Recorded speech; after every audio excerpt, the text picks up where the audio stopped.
Surveillance video of police response in the Uvalde, Texas school shooting has been released along with a report. ABC's Morgan Norwood tells us what's in the report in our top story at 10. Tonight, surveillance video showing the minute-by-minute police response to the massacre inside of Robb Elementary in Uvalde, Texas, confirming what families and Texas officials had been saying all along. More should have been done. If there's only one thing that I can tell you is there were multiple systemic failures. The release unleashing another round of heartbreak. Broken all over again, like it just happened.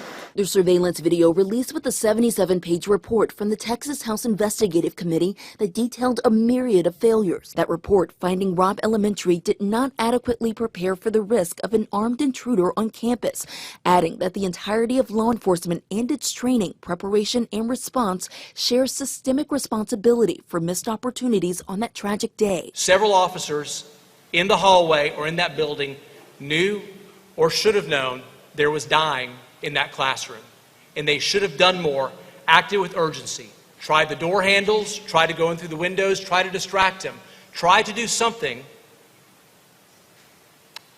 to address the situation.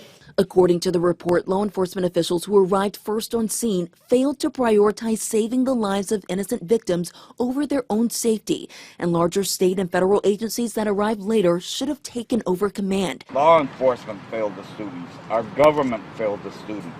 Each different officer who is connected to an agency is going to have to do their own internal review. And if somebody failed to exercise their training, if somebody knew there were victims in there being killed or dying and did not do more, I believe those agencies will have to find accountability for those officers. But committee members also stressing that they don't know whether a faster or more competent response could have saved the lives in the face of a gunman bent on firing at students and teachers with a high-powered assault rifle. The Texas committee that publicly released the report presented the findings face-to-face to family members, but many of them still seeking answers. Why didn't they take him down when he was running in the school? Why did they take him down? Others hoping this report sparks change. This needs to be the last time this happens to a school. Morgan Norwood, ABC News, Los Angeles.